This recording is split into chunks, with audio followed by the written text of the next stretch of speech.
ብቻ ሁይሰን የመሆን እድሉ ከፍተኛ እንደሆነ ዘ ቴሌግራፍ ይዞት የወጣው መረጃ ያሳያል። ታዲያ በሁለት እግሩ ለሚጫወት በዛ ላይም ደግሞ የረጅም ጊዜ የክለብ ተጫዋች የመሆን እድል ያለውን ተጫዋች እንዲሁም ደግሞ መልሶ የመሸጥ እድል እንኳ ቢገኝ ዋጋ ሊያወጣ የሚችልን ተጫዋች በዘንድሮ የውድድር ዘመን ላይ ካሳየው ተስፋ ብልጭታ አንጻር 50 ሚሊዮን ፓውንድ ብቻ ከፍሎ ማምጣት ዋጋው የበለጠ ፌር ሊሆን ይችላል። ዲያን ሁይሰን እንግዲህ ይሄ ተጫዋች በዚህ ወደ ቼልሲ ሊያመራ ይችላል ነው እየተባለ የሚገኘው በቀጣዩ የዝውውር መስኮት ላይ።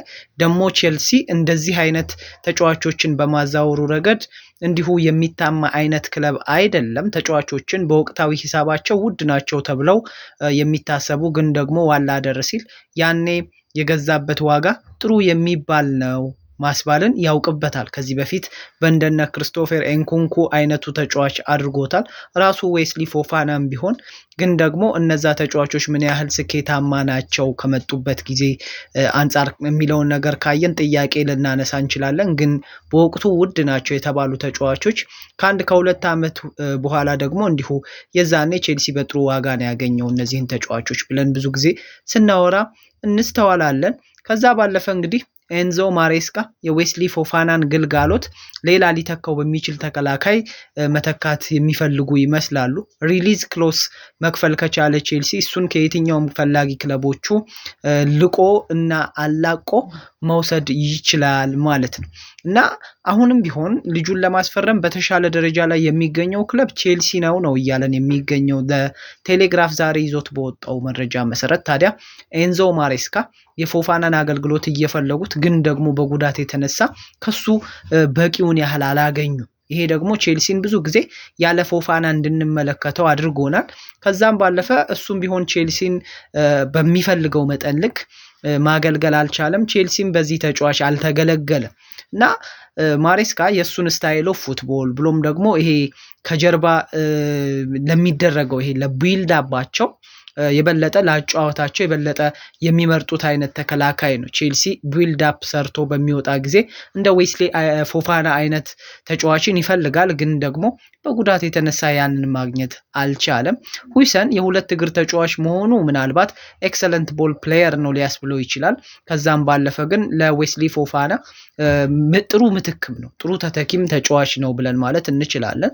ከዛ ባለፈ በግራም ሆነ በቀኝ ሴንተር ባክ ላይ የመጫወት እድልን እንደ አማራጭ ይሰጣል ማለት ነው እና ግራም ቀኝም እግሩ መጫወት መቻሉ እንግዲህ አስፈላጊ ሆኖ ሲገኝ እንደ ሌፍት ሴንተር ባክ፣ አስፈላጊ ሆኖ ሲገኝ ደግሞ እንደ ራይት ሴንተር ባክ በመሆን ያገለግላል። ያ ደግሞ የበለጠ የተጋጣሚን አጥቂ በቀላሉ ዲፌንድ ለማድረግ እጅግ በጣም ማራኪም አስፈላጊም ጭምር ነው። ብዙ ጊዜውን እንግዲህ ከሜዳ ይልቅ ሆስፒታል አልጋ ላይ ላሳለፈ ተጫዋች ያውም በርካታ ሚሊዮኖች ለፈሰሰበት ተተኪ ተጫዋችን ማሰብ አለመቻል አንዳንድ ጊዜ ሞኝነት ሊመስል ይችላል። እንግዲህ ዲያን ሁይሰን ያንን ሞኝነት ለመቅረፍም ጭምር ነው የሚመጣው ማለት ነው። የ24 ዓመቱ ተጫዋች እንግዲህ በቀሪው የውድድር ዘመንም ቢሆን በጉዳት ቼልሲን አያገለግልም። ስለ ዌስሊ ፎፋና ነው እያወራሁ ያለሁት። ታዲያ በቀጣይ የውድድር ዘመንም እያንዳንዳ ጨዋታ ላይ የመገኘት እድሉ በጣም ከባድ ነው የሚሆነው። ብቻ እንዲህ አይነት የጉዳት ዥዋዥዌን ለሚጫወት አንድ ተከላካይ ጥሩ ተተኪ አስገዳጅ ሆኖ ሊገኝ ይችላል ማለት ነው እና ያ ብቻ አይደለም። እንደ ሪያል ማድሪድ፣ ሊቨርፑል፣ አርሰናል ያሉትንም ተገዳዳሪዎች ማሸነፍ ይጠበቅበታል ቼልሲ ማለት ነው በዝውውር መስኮቱ ላይ ከነሱ ለመንጠቅ። ታዲያ ይሄም መተናነቅም ያስፈልግ ይሆናል።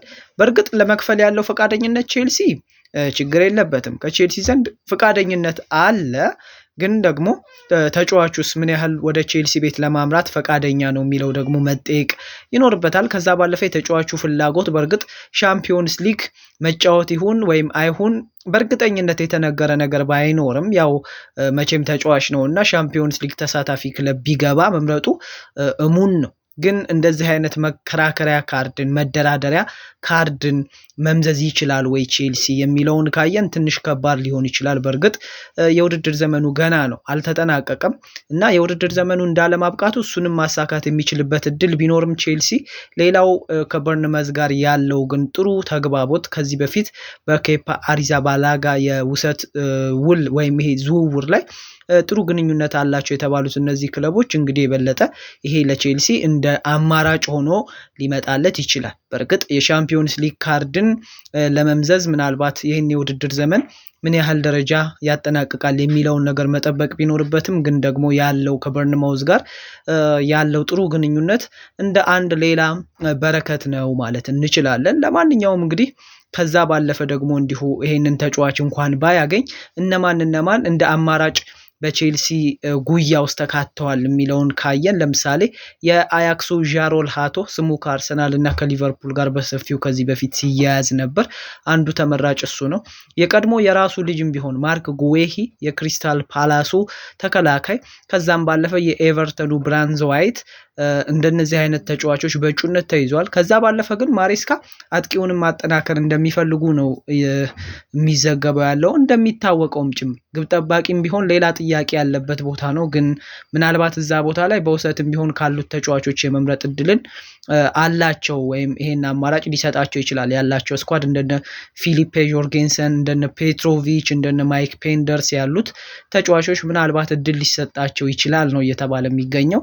ነገር ግን አማራጭ ከተገኘ ምናልባት ወደ ግዥም ሊወጡ ይችላሉ፣ ወደ ገበያም ሊወጡ ይችላሉ። ግን ያን ማድረግ የሚችሉ አይመስለኝም እኔ በግሌ። ምክንያቱም ፒኤስአር የሚባል ነገር ስላለ ያንን ወጪ ደግሞ የበለጠ ፈሰስ ማድረግ የሚኖርባቸው አስፈላጊ ለሆነ ቦታ እንጂ በርካታ ግብ ጠባቂዎች ላሉት ቼልሲ እንደው ያሉትን ማጎልበት የተሻለ ነው፣ በውሰት የተሰጡትንም ቢሆን ማለት ነው። ለማንኛውም ግን በቼልሲ ቤት ውስጥ ስላለው የቼልሲ ቤት ዝውውር በተለይ ከዴን ሁይሰን ጋር ተያይዞ ዛሬ ሲወጡ የነበሩት መረጃዎች ከዚህ በፊት ከሌሎች ክለቦች ጋር ነበረ፣ እንደ ሪያል ማድሪድ፣ እንደ ሊቨርፑል፣ እንደ አርሰናል ያሉትን ዛሬ ደግሞ ከቼልሲ ጋር በሰፊው እንዲህ አያይዞታል ማለት ነው። ለማንኛውም ቼልሲ እንግዲህ የሪያል ማድሪድን፣ የሊቨርፑልን፣ የአርሰናልን ራዳር እንዲሁ አብሮ ከቦ የነሱን ፍላጎት ሰብሮ ይሄንን ልጅ አሳምኖ መውሰድ ይችል ይሆን? አሁንም እንጠይቃለን። ቀጣይ ምን ይከሰታል በቼልሲ ቤት ውስጥ የሚለውንም እንግዲህ አብረን የምንመለከት ይሆናል። እናንተ ፎሎ፣ ላይክ፣ ሼር፣ ኮፒ ሊንክ ማድረግ እንዳይረሳ። መልካም ጊዜ፣ ይመቻችሁ።